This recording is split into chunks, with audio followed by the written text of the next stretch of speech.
What's up, YouTube? This is Too Raw for TV. I want to thank all of you who were part of the live stream that I did just now. I want to thank you guys for watching. I also want to thank the brother LB for joining me on this live stream, and salute all you guys for your support once again. Also, want to give a shout out to the man, the myth, the legend, the brother Robert Mason for showing love again with the donation, and the brother Aaron for showing love with the donation. I want to thank the latest people to sign up on the Patreon. Thank you guys for signing up to the Patreon, and altogether 610, I think, altogether the audience. So salute to you guys. So the big news today, what was being rumored for a couple days now, President Biden announced, as I reported earlier, a couple days ago, he said it was going to be Sunday. He announced today that he is not running for re-election. He's not resigning from the presidency. He plans to serve out his term, which expires on January 20th, 2025. But he's not running for re-election. Surprisingly, he did endorse Kamala Harris, which it was rumored that he wasn't going to issue an endorsement, but apparently he had a change of heart and he endorsed Kamala Harris. So the breaking news now, and what was expected, she announced her intention on running for the nomination and to run against Donald Trump in November. She issued a statement saying, quote, "I am honored to have the president's endorsement, and my intention is to earn and win this nomination."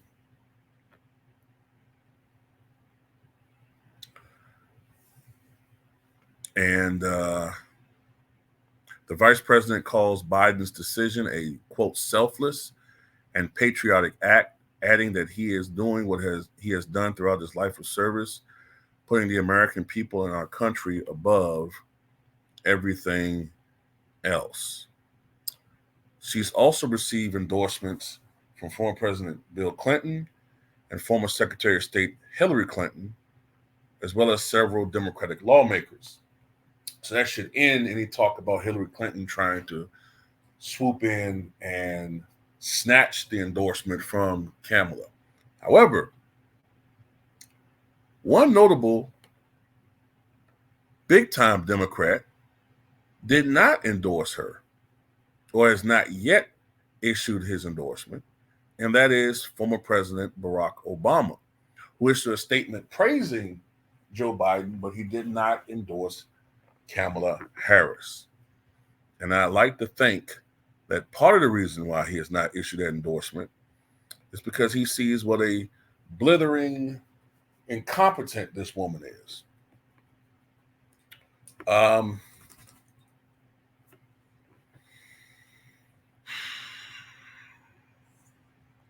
I still get a sense that there is resistance to her receiving a nomination, but logistically, everything is in her favor. She's the vice president. The monies that have been donated, which is millions and millions of dollars, are already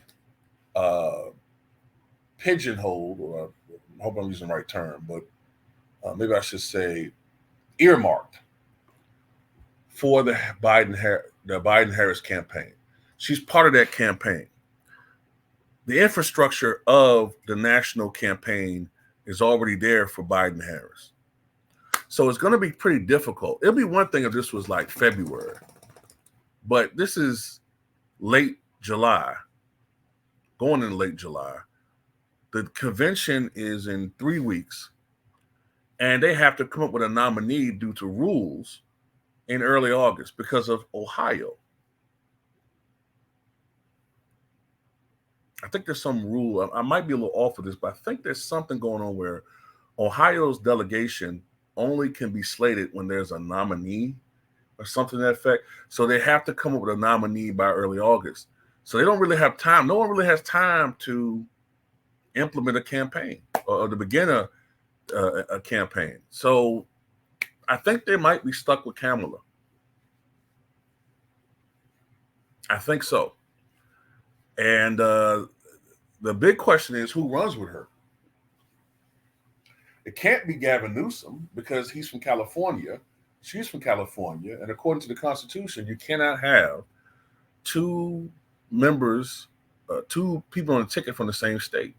That was an issue back in 2000 when Dick Cheney was a resident of Texas and George W. Bush wanted him to run with him, but Dick Cheney was living in Texas, so he had to change his residency to Wyoming, which is where he was a congressman many, many years prior to that. And so that probably eliminates Gavin Newsom. I've heard Andy Bashir's name mentioned, Josh Shapiro, who I idiotically called Ben Shapiro on a video some days ago. I meant Josh Shapiro. He's the governor of Pennsylvania. That kind of makes sense because Pennsylvania is a swing state, and maybe he can help tip the state to Kamala. Look, let me just say this, man. I don't know how you guys feel about this, but I just think that if you're a Republican right now, if you're a Trump supporter, you got to be saying to yourself, man, it just keeps getting better and better. Because Trump was already slightly in the lead before June 27th. Then Biden has a historically awful debate performance against Trump. If this was just the Biden from 4 years ago, he would have won that debate. Let alone the Biden from 12 years ago when he mopped the floor with Paul Ryan, when he used to destroy senators in policy debates. That Joe Biden from 15 years ago would mop the floor with Trump. Mop the floor with him. But part of the reason why he's struggling so much is because of his age. Age has caught up with him. Cognitive decline has caught up with Biden. So that sent Trump higher in the polls. And then we had what happened 8 days ago in Butler, Pennsylvania. Hell, that sent Trump into Teddy Roosevelt territory. Remember, Teddy Roosevelt was giving a campaign speech in Milwaukee, Wisconsin back in, I think it was October of 1912. He was running as a third-party candidate because the Republican Party had broke into two. There were the Teddy Roosevelt Republicans who became the Bull Moose Party. They formed their own party because they felt like the establishment Republican Party had rigged it in William Taft's favor, even though that was the first year that we actually had primaries. Not that many. There weren't too many states that had primaries, but each primary, with the exception, I think, of one or two, Roosevelt mopped the floor with Taft. So he was the people's champion.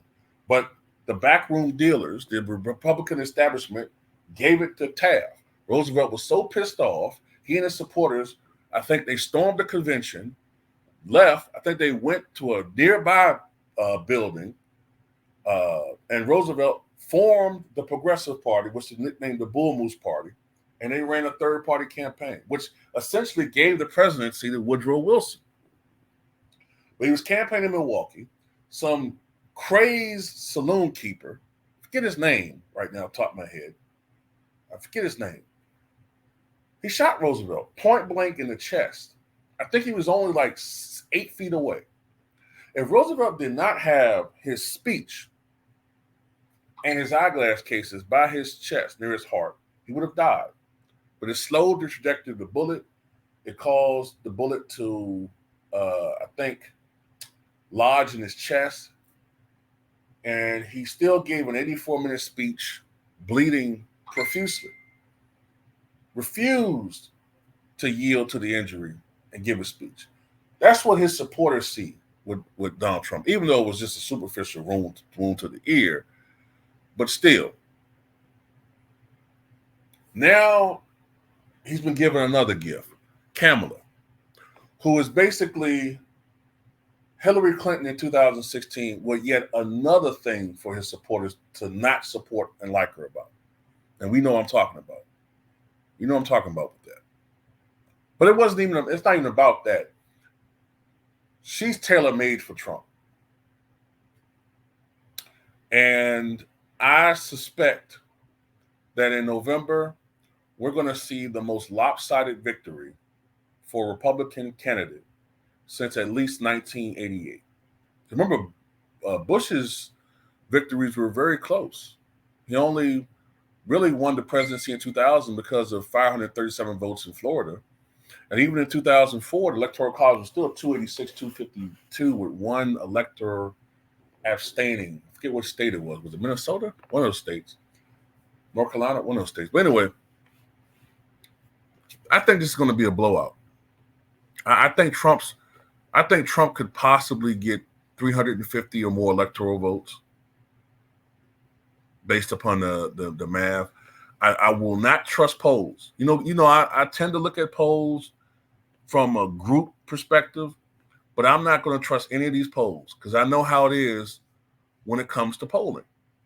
There were a lot of people who lie and said they were going to vote for Hillary Clinton, and they didn't. And there were a lot of people who said they were going to vote for Trump, and they did. They weren't going to vote for Trump, and they did. So I'm not going to believe any of these damn polls. The only poll I'm going to believe is Election Day.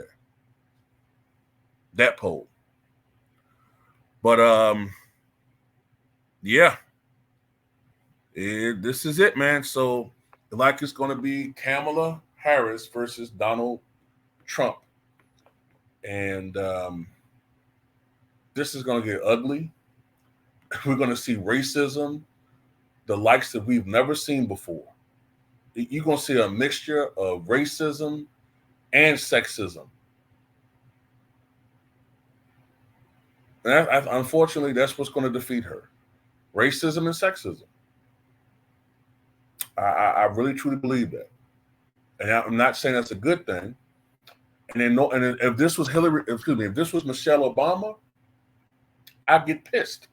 But I'm no ally of this woman. This woman has put countless Black men and women in prison when she was an attorney general. And I know a lot of sisters don't want to hear that, even though she's not really a sister. She only pretends to be a sister, you know what I'm saying, when it's advantageous to her to get votes. But anyway, that's all I got to say on this woman. Tell me what you guys think. It's going to be ugly.